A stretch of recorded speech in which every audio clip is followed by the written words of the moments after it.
Sud Radio Berkov dans tous ses états. Le face-à-face. Et nous sommes avec quelqu'un d'évidemment très sensible aux pistes non-genrées, Bernard Lugan, historien et auteur de Comment la France est devenue la colonie de ses colonies aux éditions L'Afrique réelle. Bonjour Bernard Lugan. Bonjour. Alors Bernard Lugan, alors là vous y êtes allé fort. C'est très intéressant parce que au fond, il y a un narratif sur la colonisation qui existe depuis des décennies. Et le narratif, c'est le même. On doit effectivement battre sa coulpe, faire le bourgeois de Calais, se présenter en bure, Laurent Serré-Maher avec sa discipline. Effectivement, il y a eu des choses d'ailleurs tout à fait terribles. Mais en même temps, on disait non, vraiment, il faut que la France se repente. La France, c'est pas seulement la France, mais enfin, on parle de la France en l'occurrence, se repente. La colonisation, d'ailleurs, le président Macron l'a dit, c'est un crime contre l'humanité. Il parlait de la colonisation en Algérie, mais il parlait aussi de toutes les colonisations de ce point de vue-là. Et vous battez complètement en brèche là, en prenant l'histoire, en racontant toute l'histoire, en Afrique en tout cas, et vous dites, écoutez, ça ne s'est pas vraiment passé comme ça. Mais enfin, quand même, Bernard Lugan, on ne pouvait pas dire que la colonisation était un lit de roses et un parcours vraiment paradisiaque. Certes, mais je renverse complètement la problématique. Je montre que finalement la colonisation nous a plus nui qu'elle nous a rapporté. Et qu'en fait, la colonisation a rendu service à l'Afrique, d'abord en libérant les Africains de l'esclavage, ensuite en les libérant des maladies, ensuite en les libérant de la famine, ensuite en leur ouvrant des routes, des voies ferrées, des ports, des aéroports, des hôpitaux, des écoles, etc. Et tout cela, ce sont nos grands-parents qui l'ont payé avec leurs impôts. Parce que certes, il ne faut pas tout confondre. Il y a eu des individus européens qui ont fait des fortunes en Afrique. Oui. Mais ils ont fait des fortunes en Afrique, pourquoi ? Parce que l'État français avait créé les conditions du transport, les routes, les ports, les aéroports, etc. Mais l'État français, lui, s'est appauvri. En moyenne, 10% des investissements français sur finances publiques annuellement étaient faits en Afrique. Et en Algérie, j'ai un chiffre sur l'Algérie qui est tout à fait intéressant, qui est en Algérie, entre 1950 et 1960, 20% du budget de la France a été avalé par la seule Algérie. Alors dans mon livre, je donne... Qui était française à l'époque. Voilà, dans mon livre, je donne tous les chiffres, et en plus, je les ai transformés en euros, pour qu'on puisse bien comprendre. Parce que la thèse de Marseille et la thèse de Jacques Lefebvre, qui sont absolument admirables, donnent les chiffres en francs or ou en anciens francs. Moi, j'ai tout converti en euros, de façon à ce que ce soit beaucoup plus compréhensible pour les lecteurs. Alors, ce que vous dites, justement, alors c'est très intéressant, on va parler de ça. D'abord, parlons un peu de l'esclavage. Parce que certains disent, attendez, l'esclavage a commencé avec la colonisation. Non. Pour rappeler que, alors, l'esclavage n'a pas commencé avec la colonisation. Il y a eu trois formes d'esclavage. Il y a eu l'esclavage traditionnel africain, qui a toujours existé. Ensuite est arrivé l'esclavage arabo-musulman depuis l'Afrique du Nord, qui a touché toute une zone du Sahel et de l'Afrique orientale. Et est arrivé beaucoup plus tard. Avec castration, là, avec oui, notamment dans toute la région du lac Tchad, avait une spécialité, la castration pour les eunuques. Un survivant sur 500 à peu près. Et ensuite est arrivé, là, ça je l'expliquais dans mon livre, Esclavage, histoire à l'endroit, est arrivée la colonisation européenne qui a commencé au XVIe siècle et qui s'est terminée à la fin du XVIIIe, au début du XIXe. Mais l'originalité de l'esclavage et de la traite européenne, c'est qu'elle a été abolie. Dans toute l'histoire de l'humanité, car toutes les sociétés ont été esclavagistes, et les seules sociétés qui aient aboli l'esclavage, ce sont les sociétés européennes. C'est nous qui avons aboli l'esclavage. Les autres, non. Non. L'esclavage n'a jamais été aboli, sauf par les Européens. Oui, c'est-à-dire officiellement, les autres peuvent dire on continue. Enfin, ils ne le font plus. Mais l'abolition, c'est une notion totalement européenne et américaine. Et alors, rentrons un tout petit peu. On va en parler. On va avoir 1 heure pour en parler, Bernard Lugan. Mais juste quand on dit aujourd'hui, alors vous dites qu'il y a eu des individus qui ont profité, mais quand même, alors. Le pillage des richesses, parce qu'on dit toujours, oui d'accord, c'est très joli, mais l'Occident en général, la France en particulier, l'Angleterre aussi, ont pillé allègrement les richesses africaines, enfin les richesses des sous-sols, etc., etc. Là, c'est une idée complètement reçue. Il y a eu effectivement de l'exploitation de richesses naturelles qui dormaient, qui ont été découvertes qui n'ont jamais été exploitées avant. Regardez le pétrole algérien. Le pétrole algérien a été découvert par les Français. Et le pétrole algérien commence à être mis en production et sur le marché au moment de l'indépendance. Et il va falloir que l'État français subventionne les pétroliers, car les pétroliers français ne veulent pas du pétrole algérien, car c'est un pétrole qui ne correspond pas à nos normes de raffinement et qui est beaucoup plus cher que le pétrole libyen ou que le pétrole qui vient d'autre part. Alors bien entendu, il y a eu la mise en valeur des colonies, parce qu'il a fallu tout de même financer une partie de ces infrastructures. Bien sûr. Et ces infrastructures qui ont été faites également pour essayer de créer des richesses localement. Alors la France a créé des zones, par exemple dans la région du Niger, du bassin du Niger, le coton. En Côte d'Ivoire, nous avons créé l'économie du café ou du cacao. Ailleurs, nous avons créé l'économie basée sur d'autres productions agricoles ou minières. Mais ce n'est pas un vol. C'est une mise en valeur, c'est un achat. Alors moi je donne toujours, si vous le voulez, il faut venir aux chiffres, parce que on nous parle toujours de choses. Moi je vais vous donner un chiffre très simple. On nous dit aujourd'hui, la France continue, la France-Afrique, le mythe de la France-Afrique, et la France continue à piller l'Afrique. Alors je vais vous donner 3 chiffres qui sont tout à fait intéressants. Allez-y. Le commerce extérieur français, exportation, biens et services, juste l'année avant le Covid, c'était 759 milliards d'euros. Exportation. Pour les importations, ce sont les mêmes chiffres, à 2 milliards près. Sur ces 759 milliards d'euros, l'Afrique représentait 26 milliards d'euros. Sur les 156 milliards d'euros. C'est-à-dire 3,4% du commerce français. Et ces 26 milliards d'euros sur 759 étaient représentés à 50% par Maroc, Algérie, Égypte. Ce qui fait que l'Afrique, au sud du Sahara, n'existe pas. On en parle tout de suite, on va continuer avec ça, c'est important, tout de suite après les informations. Et avec vos appels au 0826 300 300. Ici Sud Radio. Les Français parlent au français. Je n'aime pas la blanquette de veau. Je n'aime pas la blanquette de veau. Sud Radio Berkov dans tous ses états. Et toujours avec Bernard Lugan, ce livre passionnant, en tout cas, que vous soyez d'accord ou pas d'accord avec son analyse de la colonisation, vous ne pouvez pas ignorer ce livre parce qu'il a des chiffres, parce qu'il a des faits, et que vraiment il raconte, et d'ailleurs Bernard Lugan connaît l'Afrique comme très peu d'experts connaissent l'Afrique. Mais alors, d'où vient ce titre provocateur quand même? Vous dites, Bernard Lugan, enfin le titre, comment la France est devenue la colonie de ses colonies. Mais qui a dit ça? Édouard Herriot. Édouard Herriot de la radicale de gauche. Absolument, maire de Lyon. Maire de Lyon, absolument. Alors, 1946, il y a les débats à la suite de la Constituante pour savoir quelle va vraiment être la Constitution de la France. Et à ce moment-là, il y a des députés africains. Il y a Senghor, il y a Mingaï, etc. Oui. Il y a Houphouët. Et qui demandent le suffrage universel. Parce qu'ils ne veulent pas l'indépendance à l'époque. Ils demandent une totale intégration. Et Édouard Herriot dit, en séance, si nous donnons le droit de vote au sujet de l'Empire, la France va devenir la colonie de ses colonies. Et là, hurlement, etc. C'est la phrase que je reprends pour le titre. Effectivement, la France est devenue la colonie de ses colonies. Nous avons donné l'indépendance, mais nous avons eu la colonisation à rebours, le mouvement inverse, car il y a eu au maximum 1 500 000 Français dans la totalité de l'Empire français, dont 1 300 000 en Algérie, qui n'était pas une colonie, mais disons, dans l'ensemble outre-mer français, il y avait 1 400 000, 1 500 000, et aujourd'hui, en France, nous avons à peu près 10 millions, naturalisés compris, de descendants de nos anciens sujets coloniaux. Oui, sauf que eux n'ont pas colonisé la France, c'est pas du tout la même chose, quand même. Non, mais ils sont installés, c'est une colonisation à rebours. Vous avez des départements entiers qui, bon, je renvoie aux chiffres, n'est-ce pas, aux chiffres de Stefanini, je renvoie aux chiffres de Vermeuren, etc. Les chiffres qui sont. Et un autre chiffre qui est tout à fait intéressant. Oui. Selon la fondation Anna de Linz, en 2021, 84% des 45 millions d'Algériens ont au moins un parent en France.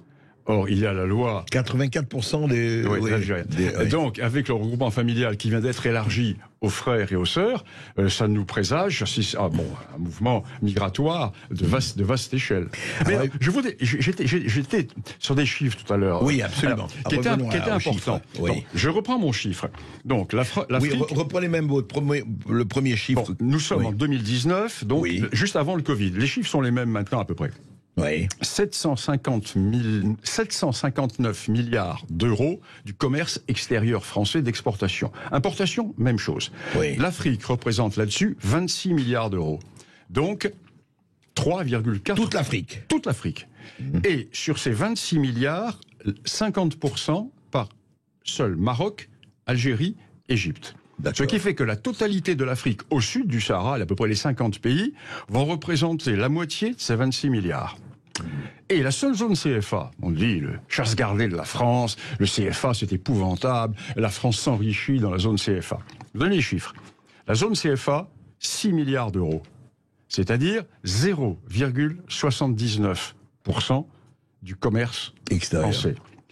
Et même chose, importation, exportation, les chiffres à 2 milliards près sont les mêmes. Et le plus intéressant, c'est que 90% du commerce de la zone CFA est fait par des pays autres que la France.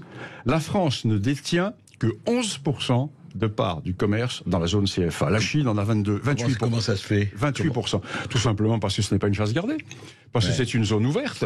Ce qui fait que la zone CFA... Moi, je suis pour la suppression de la zone CFA. Moi, je suis pour la suppression de toutes les traces de la colonisation. Il faut apurer cela. Il faut arrêter. Tant plus que les Africains sont très sensibles à cela, à tort ou à raison, souvent à tort. La zone CFA, qui pour eux est une garantie. Ça leur permet d'avoir de la réserve de change et des garanties de la Banque de France quand ils font des achats. Mais ils n'en veulent pas. Très bien. Mais nous, ça nous coûte. Donc nous avons tout à fait intérêt à nous ça nous coûte quoi? Ça nous coûte que nous portons garant de toutes les opérations CFA. Effectivement. D'accord. Donc c'est un problème qui est essentiel. Les chiffres, il faut toujours revenir au réel. Les chiffres, alors, tout le reste, c'est du verbiage.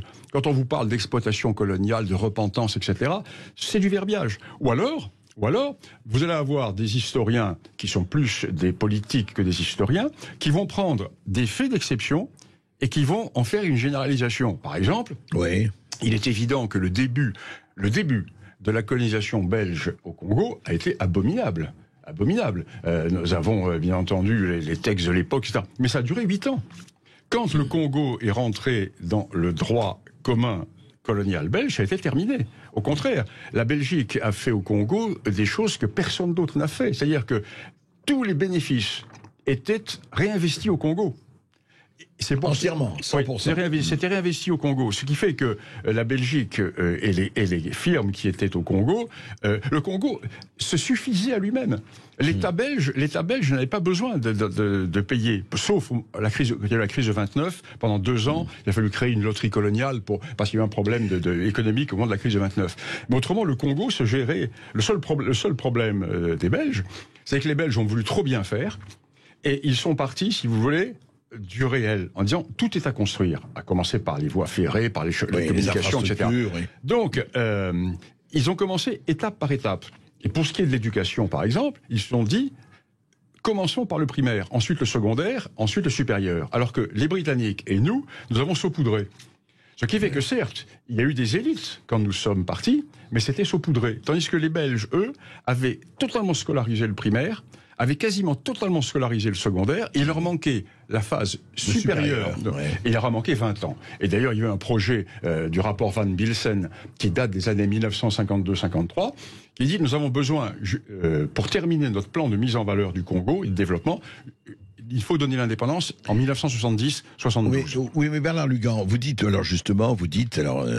développez dans votre livre, effectivement, regardez ce qu'ont fait les États, ils ont quand même fait un certain nombre de choses, ils ont apporté un certain nombre de choses, des infrastructures, l'école, etc., etc. Mais vous dites aussi, et il n'y a pas eu 1 ou 2 ou 3 individus, vous admettez vous-même qu'il y a eu quand même un certain nombre d'individualités, et pas 1, pas 10, mais des centaines ou des milliers, qui se sont grassement enrichis quand même. Ils n'ont pas volé. Les colons qui ont défriché la terre, qui ont mis des plantations en Centrafrique, qui mouraient comme des mouches avec les maladies, ils n'ont pas volé. Ils ont défriché une terre qui était la brousse, et ils l'ont mise en valeur. Ils ont donné du travail à leurs ouvriers, et ils ont permis à ces territoires d'avoir des exportations. C'est pas du vol, c'est du travail qui a été fait. On confond tout aujourd'hui, les termes ne veulent plus rien dire. En Algérie, les colons qui ont défriché la Mitidja n'ont pas volé la terre. C'est un marécage insalubre qui était propriété d'ailleurs personnelle du dé turc d'Alger, qui n'avait jamais été mis en valeur, bonifié. Dans la région de Mostaganem, nous avons complètement mis en valeur, bonifié, partout en Algérie. Alors, attention, ça ne veut pas dire que dans certaines zones, il n'y a pas eu de l'exploitation et de l'expropriation. Attention, moi je ne dis pas que tout était rose, mais puisque l'on nous accuse, on nous accuse de tous les maux. Je dis, remettons les choses en perspective. Et puis d'ailleurs, la colonisation, c'est un bref espace de temps dans l'histoire de l'Afrique. C'est une vie d'homme. Si nous mettons l'Algérie à part, la colonisation de l'Afrique noire, on met l'Algérie et le Cap de Bonne-Espérance à part, ce sont deux zones différentes. L'Afrique noire est colonisée à partir de 1900. Les Français sont présents à Tombouctou en 1896. Rien avant. Rien avant. Ouais. Quelques comptoirs sur le Sénégal, mais pas l'intérieur. Disons que l'on commence à coloniser vraiment 1898-1900. Et l'indépendance commence dans les années 50-60. C'est-à-dire qu'un homme... Moi, je donne toujours l'exemple de mon arrière-grand-père. Mon arrière-grand-père, qui est mort à 90 ans en 1956, a connu donc dans sa vie d'homme la période avant la colonisation, la période de la colonisation et la période de la fin. Et la période de la fin. C'est une vie d'homme. C'est vrai, c'est un éclair dans l'histoire de l'Afrique, dans l'histoire millénaire de l'Afrique. Parce que l'Afrique a une histoire millénaire. Faut le rappeler. Millénaire. On va continuer après cette petite pause avec Bernard Lugan et son livre. Et les relations entre la France et l'Afrique dans sa globalité, il y a de quoi dire. Donc vous nous appelez au 0826 300 300. Sud Radio. Sud Radio. Parlons vrai. Parlons vrai. Ici Sud Radio. Les Français parlent au français. Les carottes sont cuites. Les carottes sont cuites. Sud Radio Berkov dans tous ses états. Alors toujours avec Bernard Lugan, comment la France est devenue la colonie de ses colonies, et vous parlez un peu de tous ces apports. En fait, qu'est-ce qui se passe aujourd'hui? Je veux dire, est-ce que au fond, est-ce que ce n'est pas des politiques, ou quand je dis des politiques, ou des idéologues, ou des intellectuels qui ont choisi leur camp et qui veulent maintenir une espèce de, alors que ce soit d'un côté comme d'un autre, est-ce que l'irruption du woke, de la cancel culture, de tout ça colonisé, racisé, on n'entend que ça aujourd'hui. Qu'est-ce que vous dites? C'est-à-dire que cette espèce d'extraordinaire doxa sémantique des mots et des locutions, aujourd'hui, ils traduisent absolument pas la réalité de l'Afrique telle que vous la connaissez. Non, c'est l'évolution d'un phénomène qui a commencé dans les années 40-45 avec le phénomène des indépendances et avec toute la lutte anticoloniale. Alors ce qui est extraordinaire, c'est que c'est la gauche qui porte cela, alors qu'à l'origine, c'est la gauche qui a porté l'idée coloniale en France. La colonisation française, c'est une colonisation de gauche. Et du coup, et civilisons les peuples, c'est ça. Exactement. La France, l'idée de Jules Ferry a parlé des colonies qui seront une bonne affaire. C'était un postulat, parce qu'à l'époque, l'Afrique n'était pas découverte, on ne savait pas s'il y avait des potentialités de bonnes affaires. Mais il a dit cela pour rallier à lui la droite orléaniste. Vous savez, la droite orléaniste, dès qu'il y a un bruit de billet de banque, ils sont là. Bon.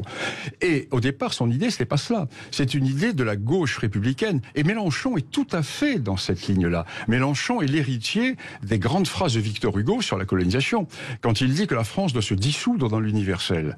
Elle doit se dissoudre dans l'universel parce que disaient donc les chantres de la colonisation républicaine des années 1880-85, la France a reçu l'étape de la loi démocratique et la mission universelle de la France est de les répercuter dans le monde entier. Les Lumières, répercutons les Lumières. Et la colonisation va être le moyen de répercuter les Lumières dans le monde entier. La colonisation va être le vecteur des idées de 1789. Alors le plus paradoxal de cela, c'est que la gauche va lancer le phénomène, mais qui va aller se faire trouer la peau pour réaliser la colonisation? C'est les gens de droite, par souci, par devoir patriotique, l'armée, et les curés, l'évangélisation. Alors le phénomène... Enfin, les curés, ils trouvaient leur compte, mais bon... Deuxième universalisme. Deuxième universalisme. Universalisme. Donc on va se retrouver dans les années 1900 avec, j'allais dire, la convergence des universalismes. L'universalisme des Lumières et l'universalisme de l'évangélisation. Le sabre, le goupillon et les Lumières. Total. Et là vous avez le trio diabolique qui va provoquer la catastrophe. Parce que dans les années 1930, 1940 et surtout 1950, la gauche qui avait lancé le mouvement colonial et l'Église catholique qui avait lancé le mouvement colonial change de camp. L'Église, parce qu'elle veut passer aux plus nombreux, comme toujours, on passe aux plus nombreux, et ils vont donc passer au peuple colonisé. Et la gauche, parce que c'est devenu un péché civilisationnel. Ce qui fait que la malheureuse droite, qui s'est fait refiler le bébé, alors qu'elle n'était pas à l'origine de la situation, se retrouve, elle, à devoir défendre les colonies, alors que la droite était anticoloniale. Quand vous lisez Maurras, quand vous lisez Barrès, quand vous lisez Déroulède, la droite est anticoloniale. Mais comment ça se fait pourtant par non-universalisme, par nationalisme? Alors, pour des gens comme Lyautey, qui sont des légitimistes et qui sont des ethno-différentialistes, tout simplement parce qu'ils ne sont pas universalistes. Ça. Tandis que pour des gens comme Déroulède, Barrès, Maurras, etc., ça détourne les énergies de la lutte contre l'Allemagne. Parce que l'Alsace et la Lorraine sont occupées. Donc tout régiment... La priorité, c'est l'Alsace. Tout régiment qui part en Afrique, c'est un soulagement pour Bismarck. Bismarck, il disait, laissons le coq gaulois user ses ergots dans le sable africain, et pendant ce temps, il ne pensera pas à Strasbourg et à Mulhouse. Bon, donc c'est un système complètement renversé, front renversé. Et c'est ce que je montre dans mon livre. Ouais. Je montre dans mon livre que toute cette histoire, c'est une histoire de front renversé. Alors, on se retrouve finalement aujourd'hui avec les woke, les indigénistes et autres. C'est l'héritage de ce mouvement anticolonial, anti-impérialiste des années de l'après-guerre qui tourne en rond en se mordant la queue et qui arrive à la quintessence de l'absurdité aujourd'hui.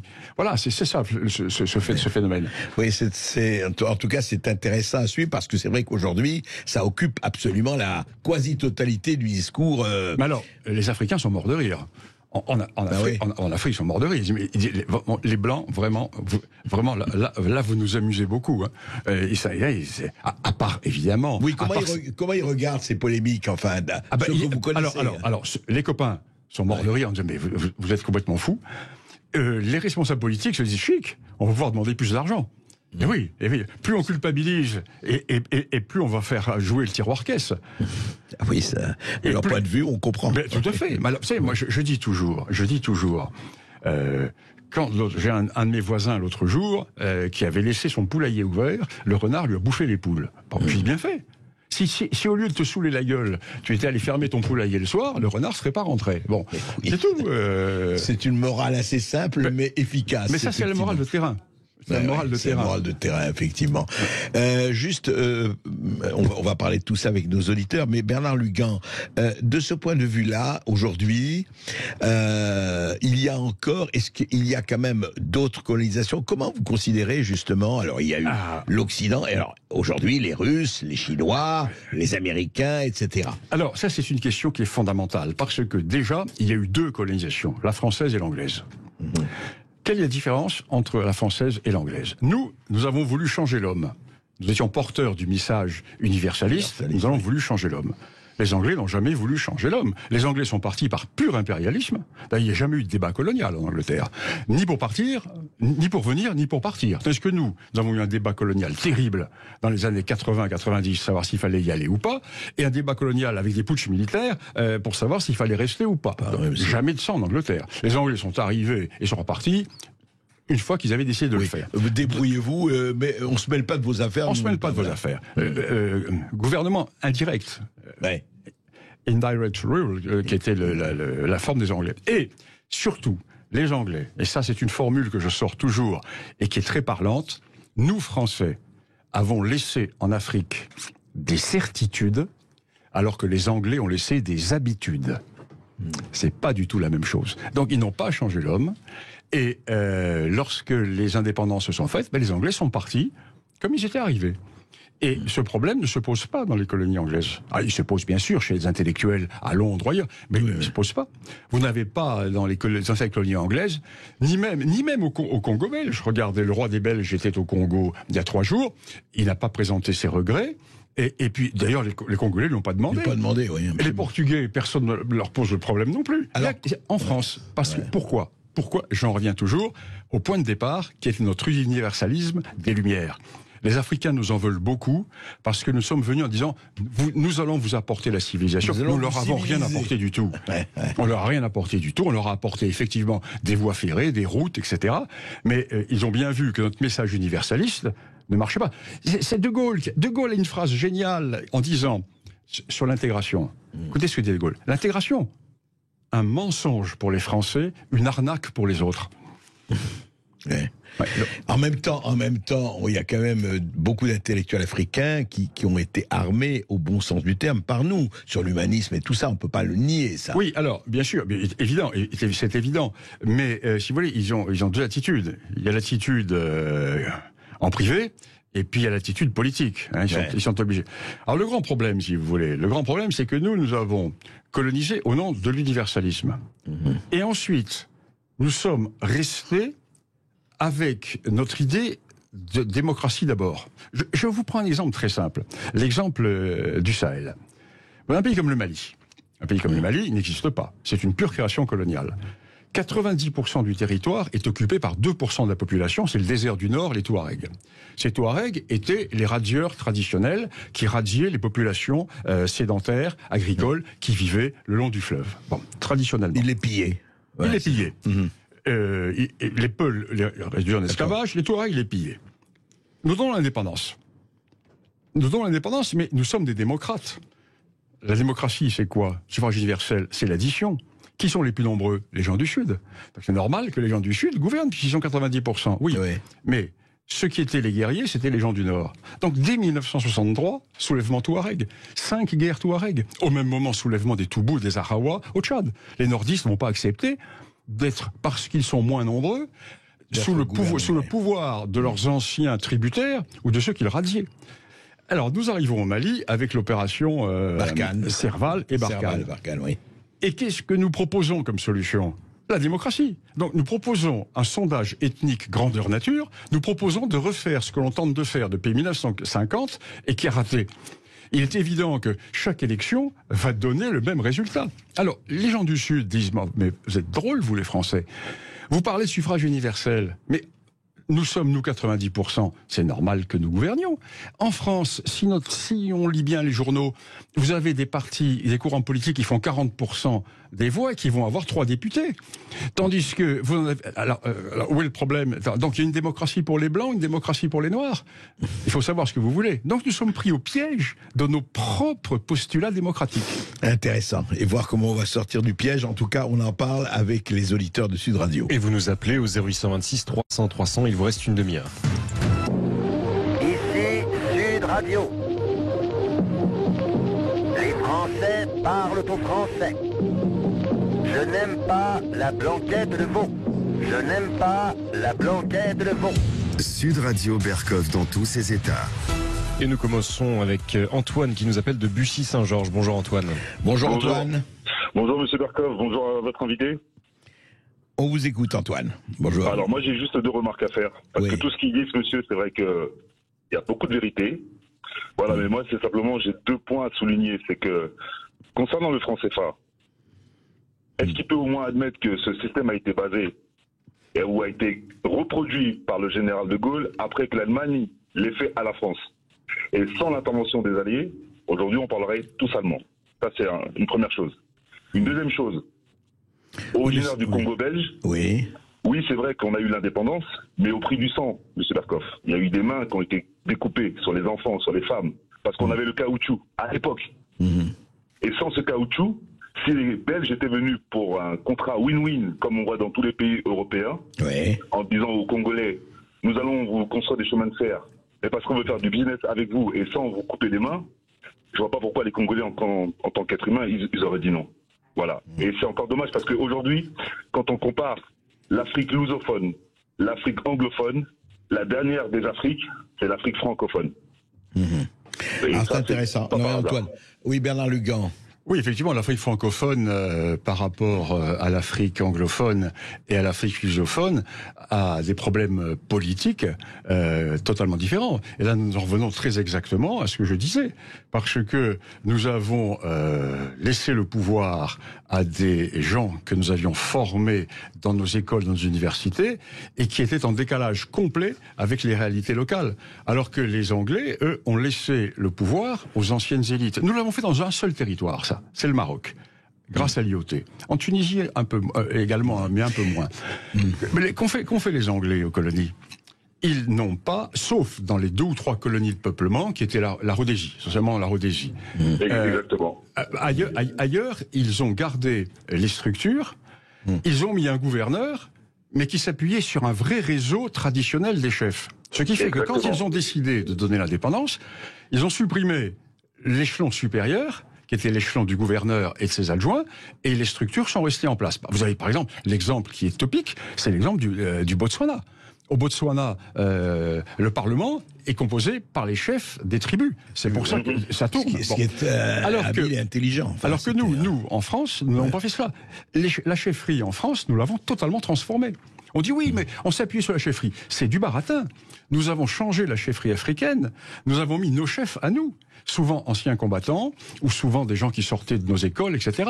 Donc nous avons changé. Et en plus de cela, il y a l'exemple totalement contraire, c'est Lyautey au Maroc. Lyautey qui arrive au Maroc en disant « Mon souci, c'est de ne pas algérianiser l'Algérie. » C'est-à-dire, je ne veux pas jacobiniser l'Algérie.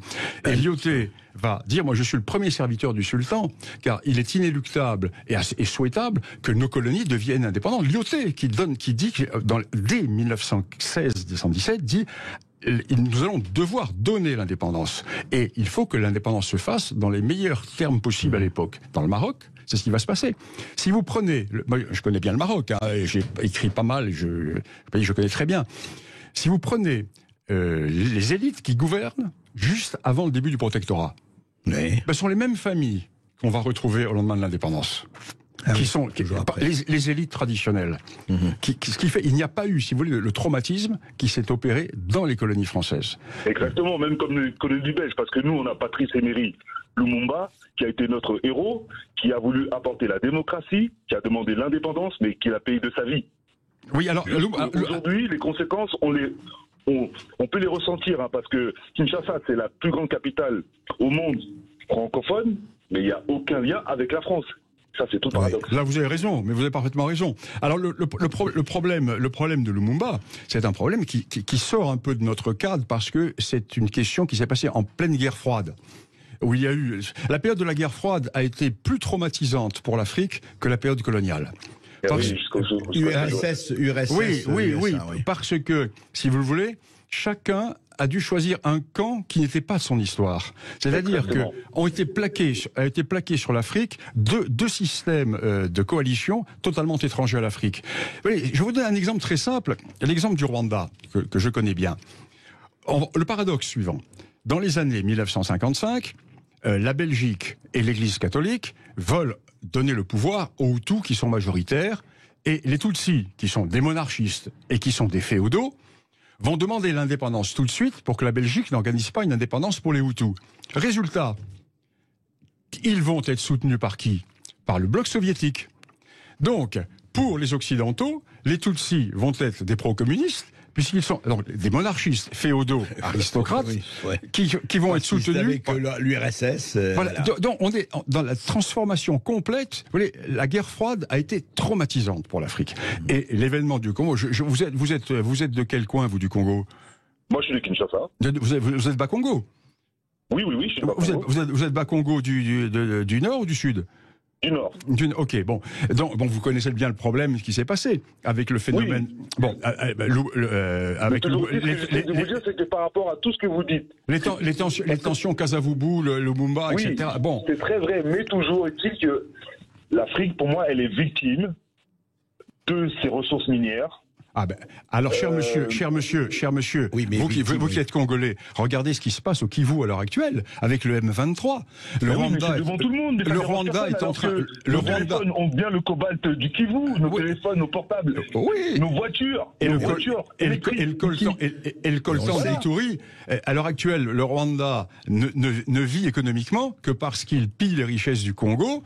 Et il y a l'embargo. Aux yeux de la communauté internationale, il est le premier producteur mondial. Et oui, on est d'accord. Monsieur. Il faut dénoncer ça aussi, monsieur. Il faut l'écrire. Oui, mais on est d'accord. Mais justement, c'est ce que dit. Moi, je suis entièrement d'accord avec vous. Et vos remarques sont parfaitement justes. On va continuer. Merci en tout cas, Antoine. J'ai pas la montre aujourd'hui, c'est pas grave. Hein. Bon, non, mais on y va. Mais il y a tellement d'auditeurs, mais c'est très bien. Et je salue un représentant du Grand Royaume de Congo. Merci beaucoup. Bonne continuation. Merci. Et Antoine, comme vous avez réclamé la montre, vous l'avez. Vous nous appeliez de Bussy-Saint-Georges et donc vous avez gagné cette montre Ice Watch Lice Solar Power. Donc je ne dirai pas avec quel matériau. Excellent, excellent. Merci de nous avoir appelé au 0826 300 300. Et dans un instant, nous sommes tout de suite avec Lagdar qui nous appelle de l'Aude. Bonjour Lagdar. Bonjour Lagdar. Bonjour à vous deux. Bonjour messieurs. On vous écoute Lagdar. Vous m'entendez bien, j'ai tout enlevé, j'ai tout coupé. Hein. Très bien, oui, on vous entend bien. Alors, parfait. Oui, je voulais préciser un petit point concernant le fait que monsieur précisait qu'on avait fait des chemins de fer, qu'on avait fait plein de choses, débroussailler des terrains. Mais il s'avère que durant cette période, il me semble fin 19e et 20e siècle, c'était l'industrialisation. Des siècles où justement tout se mettait en marche au niveau mécanique et compagnie, et qu'il est vrai qu'avec ou sans la colonisation, je pense que, pour parler de l'Algérie, étant donné que je suis originaire de là-bas, et que je connais un petit peu donc le sujet, je pense qu'on y serait bien arrivé assez facilement, surtout quand on sait le pourquoi du comment que l'Algérie était envahie au préalable. Le fait de dettes. De dettes de blé qui n'avaient pas été payées, et durant quelques années d'ailleurs. Donc au fur et à mesure du temps, évidemment que ce pays qui était le grenier de l'Europe pourrait continuer de s'enrichir, se serait industrialisé, et je pense même beaucoup plus qu'au jour d'aujourd'hui. Parce qu'il est vrai que depuis que la France est partie depuis 62, il y a eu des chemins de fer, mais uniquement sur le nord. Tout le sud du pays avait été, entre guillemets, abandonné. Bernard Lugan. Oui, mais écoutez, moi je ne suis pas du tout d'accord avec vous, parce que vous êtes dans l'idée, avec des si, on peut faire beaucoup de choses. Moi je vous parle du réel. Quelle était la situation de l'Algérie en 1830 ? Il n'y avait pas un seul hôpital, il n'y avait pas un seul dispensaire, il n'y avait pas une seule route carrossable, il y avait rien du tout. Donc tout a été construit par les Français. Et tout a été construit. Vous savez, je donne dans mon livre le nombre de kilomètres de routes, etc. Nous avons laissé, nous, en partant dans l'Empire, 220 hôpitaux modernes, 50 000 kilomètres de routes bitumées, 18 000 kilomètres de voies ferrées, 63 ports, 196 aérodromes, des centaines de barrages, des ponts, des centrales électriques, des milliers d'écoles, de dispensaires. Je ne pense pas que le Turc d'Alger aurait été capable de construire tout cela. Voilà, monsieur, merci. Alors, je précise donc sur ce que vous venez de dire, mais ça a été beaucoup utilisé pour pas pour le civil, mais pour le génie militaire. C'est le génie militaire qui est beaucoup intervenu à ce niveau-là. Oui, mais peu importe, il vous a laissé des routes, le génie militaire. S'il n'y avait pas eu le génie militaire, vous n'auriez pas la route de Mascara, qui était la première route qui a été faite. S'il n'y avait pas eu le génie militaire, vous n'auriez pas eu les barrages. Si vous n'aviez pas eu le génie militaire, vous n'auriez pas eu la bonification de la Mitidja. Elles auraient été faites avec l'avancée et technologique et industrielle automatiquement ça se fait naturellement. Et vous seriez arrivés les premiers sur la Lune, monsieur, bravo, monsieur, c'est certain. Non, mais c'est comme par exemple, le métal qui a été utilisé par exemple pour la Tour Eiffel, il provient d'où ? Alors là, monsieur, l'affaire a été parfaitement bien étudiée, 97% vient du minerai lorrain. Le reste, c'est du baratin. Là, vous voyez, vous êtes dans la fausse histoire, vous êtes complètement l'esclave, vous êtes l'esclave de la fausse histoire, mais tout ceci a été parfaitement étudié par les... Moi, je vais vous donner un exemple très simple. Écoutez-moi cet exemple. On nous dit, la France a développé son industrie grâce aux colonies, grâce à l'argent de l'esclavage et ensuite de la colonisation. C'est quand même bizarre de voir que les grands centres industriels français ne sont pas à Nantes, ils sont pas à La Rochelle, ils sont pas à Bordeaux, ils sont pas à Marseille, ils sont où ? Ils sont en Lorraine, ils sont en Alsace, ils sont en Moselle. Pourquoi ? Parce qu'ils sont à côté des mines de charbon et ils sont à côté des mines de fer. Donc, vous voyez, venons au réel. Le reste, vous pouvez me raconter n'importe quoi. Vous n'êtes pas dans l'histoire, vous êtes dans la mémoire. Et vous êtes dans la fausse histoire. Et l'Algérie est un pays, à l'heure actuelle, qui a un système qui est au pouvoir, un système kleptocratique, et qui ne vit que par la fausse histoire qui a été écrite en 1962. Et cette fausse histoire empêche véritablement une réaction, j'allais dire, adulte de la classe politique algérienne, pas du peuple algérien. Le peuple algérien il a tout compris. Et ce manque de réaction est obligatoire parce que vous êtes pris dans cette fausse histoire. Il faut en sortir. La Tunisie, l'Égypte, le Maroc ne sont pas en train de récriminer en permanence. Ils vont de l'avant. Est-ce que vous regardez toujours derrière. Vous n'avancerez jamais, monsieur. Évidemment, du fait est que, exemple, le Maroc a eu son indépendance sans tout le bain de sang qu'on a pu connaître, par exemple, en Algérie, du fait est sûrement de l'intervention américaine. Écoutez, moi j'étais à Meknès en 1956 quand il y a eu le massacre. Il y a eu des massacres au Maroc également. On va pas faire toute l'émission là-dessus, c'est intéressant, mais vous avez chacun donné votre point de vue, et effectivement, c'est bien de remettre tout en perspective. Que vive l'échange sur Sud Radio. Merci Lagdar pour votre appel. Merci Lagdar. Merci à vous. Merci à vous, messieurs. Et on se retrouve dans un instant avec vos appels au 0826 300 300. Ici Sud Radio. Les Français parlent au français. Les carottes sont cuites. Les carottes sont cuites. Sud Radio Berkov dans tous ses états. Et tout de suite, nous sommes avec Serge qui nous appelle de Vichy. Bonjour Serge. Bonjour Serge. Oui, bonjour à tous. Et je voulais simplement confirmer ce que disait notre confrère Bernard Lugan. En un premier temps, une petite remarque concernant la Grande-Bretagne. Oui, allez-y. Alors, je crois que Bernard Lugan disait que finalement l'Empire britannique s'en sortait mieux que nous, mais il me semble qu'il y a quand même une espèce d'émergence d'une certaine forme de culpabilité par le biais de certains journalistes, par exemple. Je vais vous citer un exemple assez frappant, qui est celui d'un journaliste anglais d'origine. Ses parents sont originaires du Pendjab en Inde, qui a sorti un bouquin qui est assez répandu maintenant, assez populaire en Angleterre, qui s'appelle Empire Land. Oui. Donc, dont le sous-titre est comment l'impérialisme a modelé la Grande-Bretagne moderne. Donc, il est à noter quand même que c'est quelqu'un qui est né dans la banlieue de Birmingham, à Wolverhampton, qui a fait toutes ses études dans une grammar school, donc qui a bénéficié du système il n'est pas le seul, il n'est pas le seul. Ouais. Il a très bien réussi parce qu'il est quand même journaliste au Financial Times. Bon, il pourrait être simplement journaliste à la semaine de l'Allier, c'est quand même autre chose, voyez. Donc, et son livre est assez critique, bien entendu, sur. Mais vous voulez dire, en fait, ce que vous dites, c'est que vous dites qu'un certain nombre d'intellectuels anglais, pour le pays anglais, sont aussi culpabilisés, mais enfin pas culpabilisés, mais font montre d'un esprit critique. Ça, c'est tout à fait. Tout à fait. Alors, je salue mon compatriote bourbonnais, parce que moi, je suis moulinois. D'origine, voilà, très bien, c'est intéressant. Et je crois qu'on fait de l'enracinement, mais c'est très bien. Oui, et nous étions voisins lorsque vous avez travaillé à Lyon 3, j'ai travaillé à Lyon 2. Alors c'est vrai que j'étais pas... En quelle discipline? Moi j'étais en fac de droit, mais j'enseignais l'anglais en fac de droit. Ah d'accord. Et j'étais pas très représentatif de la majorité des... Ah oui, je vois très bien ce que vous voulez dire. Je vois bien. Voilà, bon, on va pas... D'accord, on va pas épiloguer là-dessus. Voilà. Alors vous aviez... Par contre, alors j'avais une autre remarque très intéressante. Un de mes collègues, qui lui a eu des fonctions beaucoup plus prestigieuses que moi à Lyon 2 d'ailleurs, puisqu'il a été doyen de notre fac et en même temps président, qui a travaillé à la retraite, il a travaillé sur des carnets de son père et de son grand-père pour essayer d'écrire l'histoire de sa famille. Et il est remonté, par exemple, à la fin du 19e siècle, au début du 20e, à une partie de la famille qui avait émigré à Gastonville, c'est-à-dire au sud de Philippeville, dans l'est de l'Algérie. D'accord.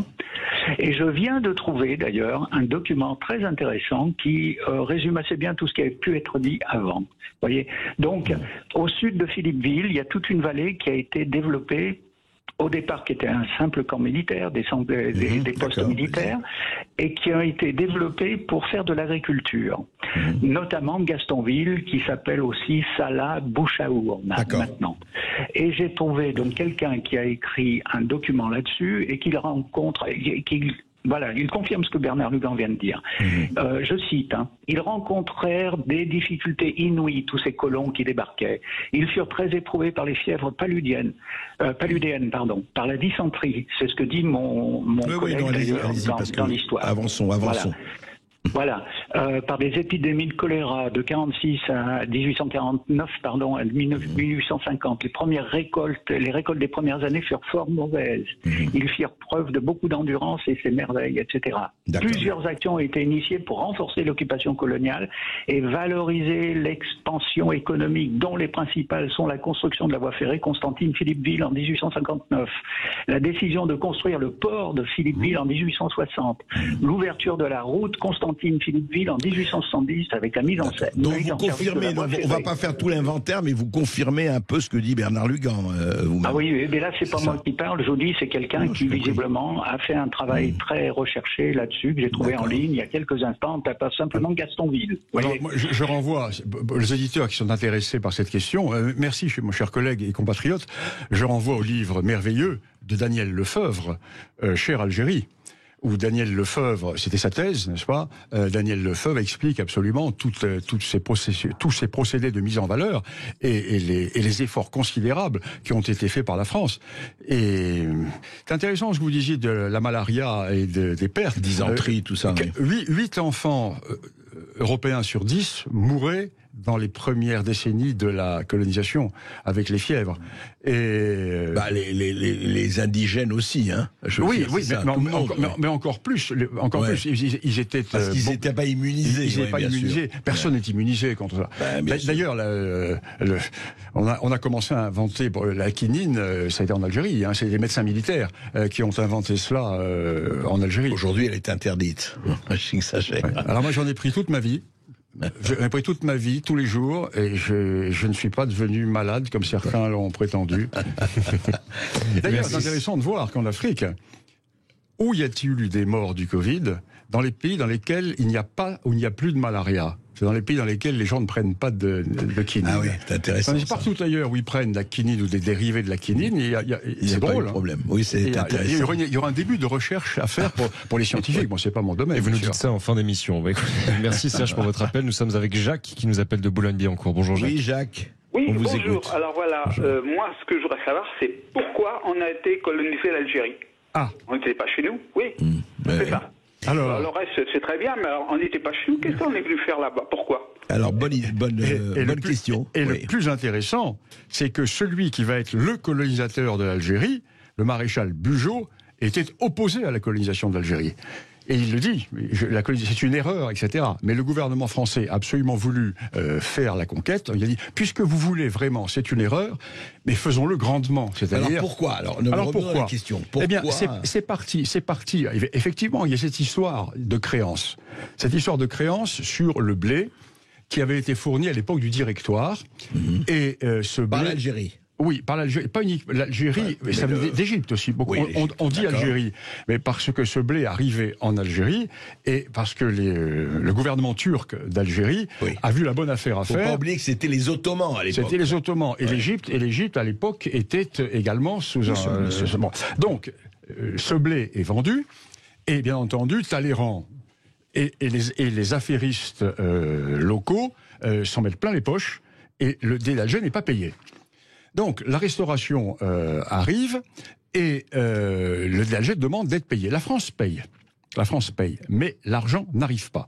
Et le dé d'Alger considère que le consul de France, qui est un fiefé coquin, le consul de Val, était parché l'argent, empoché quoi. Donc empoché l'argent. Il le met en dehors de sa réunion, il le chasse avec un geste méprisant de chasse. Il ne l'a jamais giflé, le chasse-mouche. La fameuse gifle n'a jamais eu lieu. Jamais eu lieu. Ça, c'est la première chose. Et au même moment, ça va très mal en France. Le pouvoir de Charles X est contesté. Et l'idée est d'essayer de trouver une victoire à l'étranger pour redorer les galons de la couronne. Sur ces entrefaites, la France demande des excuses à Alger pour avoir chassé le consul. Alger refuse. Une flotte française se présente et des parlementaires arrivent en chaloupe dans le port d'Alger. Ils se font tirer dessus par les Algérois, par les Turcs. Et nous sommes au mois de juillet, la météo commence à être mauvaise et et une décision qui est prise rapidement. Ou bien on s'en va, ou bien on débarque. On ne peut pas laisser la flotte immobile comme ça, et le débarquement a lieu. Que faire de cette conquête? Que faire? La question se pose. D'abord, une conquête qui n'a pas de nom. L'Algérie n'a pas de nom. Que faire de cette conquête? Et pendant plusieurs années, on va hésiter. Faut-il garder Alger, un ou deux Gibraltar? Faut-il partir? Et petit à petit, de fil en aiguille, la France se retrouve embarquée. C'est une histoire de suite de hasard extraordinaire. Et l'initiateur de la conquête, Bugeaud, était contre la conquête. Et intéressant. Voilà les paradoxes de l'histoire. Merci Bernard Lugan et merci aux auditeurs. Et je rappelle le titre de votre livre, Comment la France est devenue la colonie de ses colonies, aux éditions L'Afrique réelle. Et puis c'était un jour de bac de philo et c'était une question ouverte de Jacques. Et dans un instant, Brigitte Lahaye.